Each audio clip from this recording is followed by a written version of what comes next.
ఎగువ ప్రాంతాల నుంచి గోదావరి భారీగా వరద నీరు చేరుకుంటుంది. ఇక దీంతో ధవళేశ్వరం కాటన్ బ్యారేజ్ వద్ద నీటి మట్టం పెరిగింది.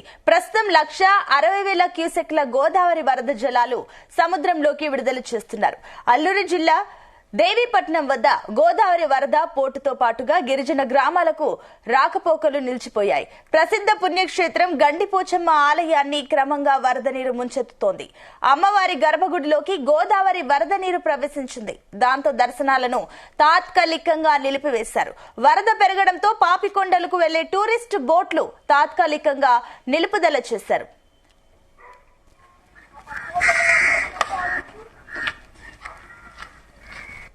అమ్మవారి దేవస్థానం గొంతూరు దేవీపట్నం నీరు అధికంగా ఉంది. అతివేగంగా ప్రవహిస్తున్నది. నదిలో ఒంగోలు సూర్యుడు కలవు.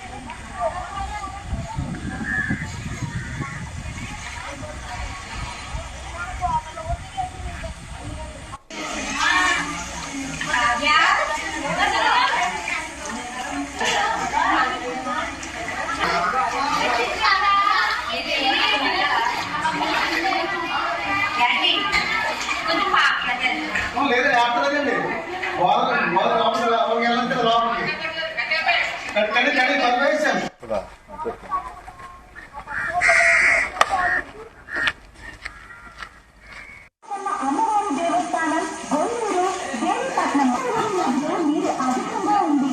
అతివేగంగా ప్రవహిస్తున్నది. నదిలో ఒంగోలు సూర్యుడు కలవు.